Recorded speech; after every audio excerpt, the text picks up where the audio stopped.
আসসালামু আলাইকুম। সবার আগে বাছাই করা 10টি আন্তর্জাতিক খবর জানিয়ে দেব। প্রথমেই থাকছে শিরোনাম। তবে তার আগে অনুরোধ থাকবে ভিডিওটিতে একটি লাইক দিবেন।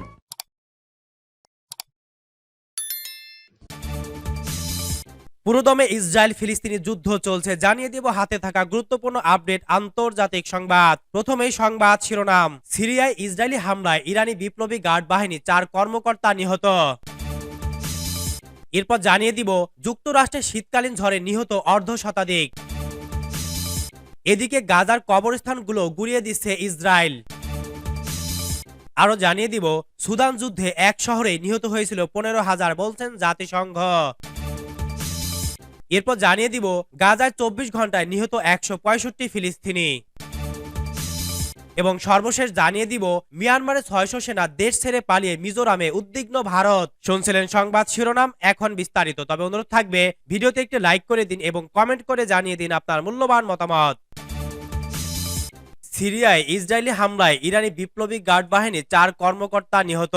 সিরিয়ার রাজধানী দামেস্কে এক ইসরায়েলি হামলায় ইরানি ইসলামিক বিপ্লবী গার্ড বাহিনীর আইআরজিসি 4 জন কর্মকর্তা নিহত হয়েছে। শনিবার এই হামলায় নিহতদের মধ্যে আইআরজিসি তথ্য শাখার প্রধানও রয়েছে বলে বার্তা সংস্থা রয়টার্স সূত্রে খবর দিয়েছে ইসরায়েলি গণমাধ্যম টাইমস অফ ইসরায়েল। সিরিয়াপন্থী জোটের এক সূত্রে রয়টার্স আরও জানিয়েছে একটি ভবনকে লক্ষ্য করে চালানো হয় এ হামলা। এদিকে ইরানপন্থী একটি গ্রুপের একজন কর্মকর্তা বার্তা সংস্থা এপি কে জানিয়েছে ওই ভবনটি আইআরজিসির কর্মকর্তারা ব্যবহার করতেন। ইসরায়েলি মিসাইল পুরো ভবনটি ধ্বংস করে দিয়েছে।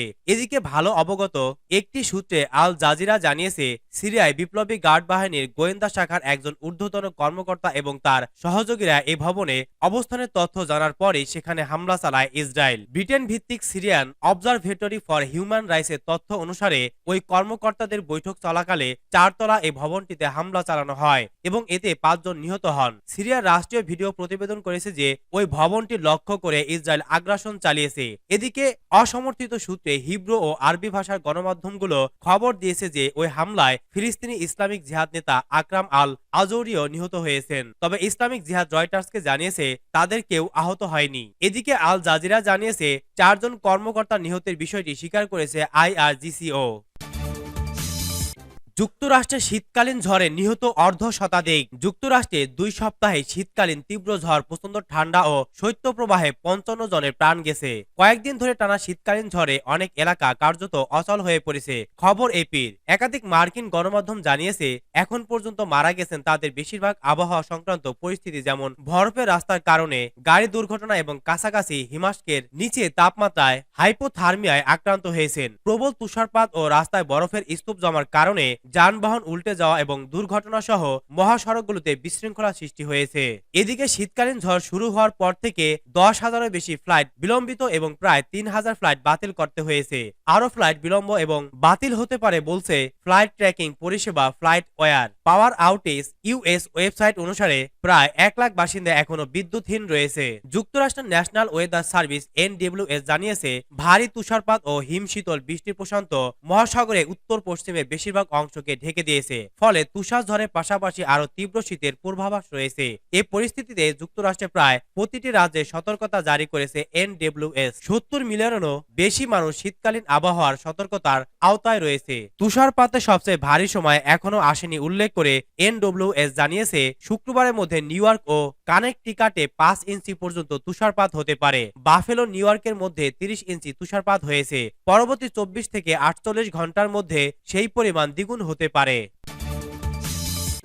গাজার কবরস্থানগুলো গুড়িয়ে দিচ্ছে ইসরায়েল। চলমান যুদ্ধের সময় গাজার অন্তত 16টি কবরস্থান গুড়িয়ে দিয়েছে দখলদার ইসরায়েল। শনিবার 20 জানুয়ারি মার্কিন গণমাধ্যম সিএনএন এর এক প্রতিবেদনে এই তথ্য জানানো হয়েছে।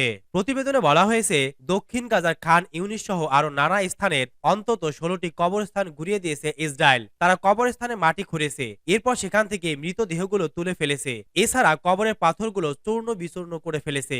আইন বিশেষজ্ঞদের সূত্রে সিএনএন জানিয়েছে কবরস্থান হলো ধর্মীয় স্থাপনা, ইচ্ছাকৃতভাবে সেটিকে ঘুরিয়ে দেয়া আন্তর্জাতিক আইনের লঙ্ঘন, বিশেষ করে সামরিক উদ্দেশ্যে এমন অভিযান চালানো যুদ্ধ অপরাধ। সূত্রটি আরও জানিয়েছে, ইসরায়েলের সামরিক বাহিনীর এক মুখপাত্র বলেছেন, ইসরায়েল মোট 16টি কবরস্থান ধ্বংস করেছে।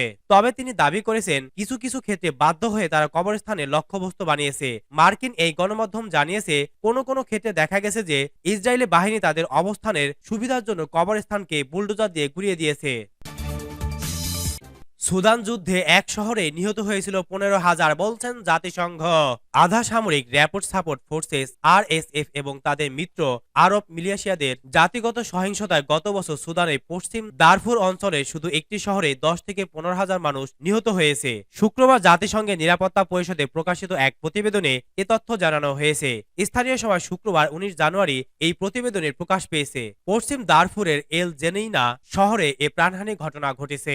2023 সালে 15 এপ্রিল আধা সামরিক বাহিনী র্যাপিড সাপোর্ট ফোর্সেস আরএসএফ ও সেনাবাহিনীর এসএএফ সংঘর্ষ শুরু হয়। সংঘাত শুরুর পর থেকেই সুদানের মানবিক পরিস্থিতি নিয়ে উদ্বেগ প্রকাশ করে আসছে নিরাপত্তা পরিষদের সদস্যরা। জাতিসংঘের নিরাপত্তা পরিষদের প্রতিবেদনে বলা হয়েছে, 15 এপ্রিল 2023 সালে সুদানের সেনাবাহিনী এবং আরএসএফ এর মধ্যে যুদ্ধ শুরু হওয়ার পর থেকে প্রায় 12,000 মানুষ নিহত হয়েছে।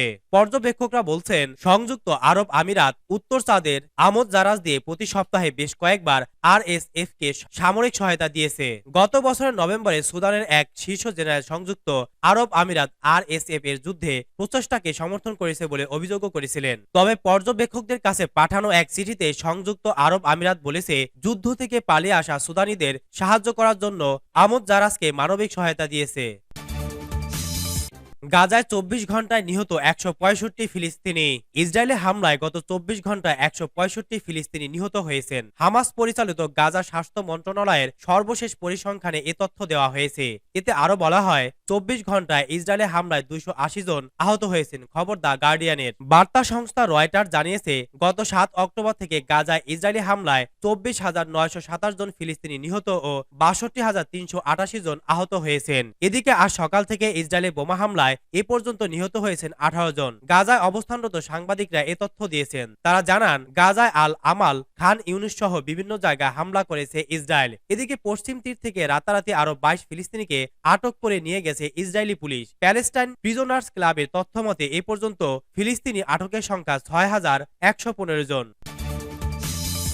মিয়ানমারের 600 সেনা দেশ ছেড়ে পালিয়ে মিজোরামে উদ্বিগ্ন ভারত। মিয়ানমার সেনাবাহিনী প্রায় 600 সেনা দেশ ছেড়ে পালিয়ে মিজোরামের লঙ্গটলাই জেলায় আসাম রাইফেলসের শিবিরে আশ্রয় নিয়ে আছে। মিয়ানমারের সরকারি বাহিনীর সঙ্গে বিদ্রোহীদের লড়াই তীব্র হয়ে ওঠার পর দেশটির বহু সেনা পালিয়ে ভারতে আশ্রয় নিচ্ছে। ইতিমধ্যেই মিয়ানমারের জান্তার প্রায় 600 সেনা ভারতে আশ্রয় নিয়েছে। এ পরিস্থিতিতে ভারতের মিয়ানমার সীমান্তবর্তী রাজ্য মিজোরাম সতর্ক হয়ে উঠেছে। তারা দিল্লির কেন্দ্রীয় সরকারকে এ পরিস্থিতির বিষয়ে জানিয়ে প্রতিবেশী দেশে সেনাদের দ্রুত ফেরত পাঠানোর তাগাদা দিয়েছে। ভারতের সরকারি কর্মকর্তারা দেশটির গণমাধ্যম এনডিটিভিকে জানিয়েছে, মিয়ানমারে প্রায় 600 সেনা মিজোরামের লঙ্গটলাই জেলায় আসাম রাইফেলসের শিবিরে আশ্রয় নিয়ে আছে। মিয়ানমারের বিদ্রোহী আরাকান আর্মির এ যোদ্ধারা সেনাবাহিনীর শিবির দখল করার পর এসব সেনা ভারতে পালিয়ে আসে। আরাকান আর্মি মিয়ানমারের পশ্চিম অঞ্চল রাজ্য রাখাইনের সংখ্যালঘু নিগোষ্ঠীর একটি সশস্ত্র বাহিনী। তারা রাখাইনে বৃহত্তর স্বায়ত্তশাসনের দাবিতে লড়াই করছে। এনডিটিভি জানিয়েছে, সম্প্রতি শিলংয়ে ভারতের উত্তর পূর্ব অঞ্চলীয় রাজ্যগুলোর কাউন্সিলের পূর্ণাঙ্গ অধিবেশনে কেন্দ্রীয় স্বরাষ্ট্রমন্ত্রী অমিত শাহের সঙ্গে মিজোরামে সীমান্ত পরিস্থিতি নিয়ে জরুরি বৈঠক করেছেন রাজ্যটির মুখ্যমন্ত্রী লালডুহোমা। বৈঠকে লালডুহোমা তার রাজ্য আশ্রয় নিয়ে থাকা মিয়ানমারের সেনাবাহিনীর সদস্যদের দ্রুত তাদের নিজ দেশে ফেরত পাঠানোর প্রয়োজনীয়তা তুলে ধরেছেন।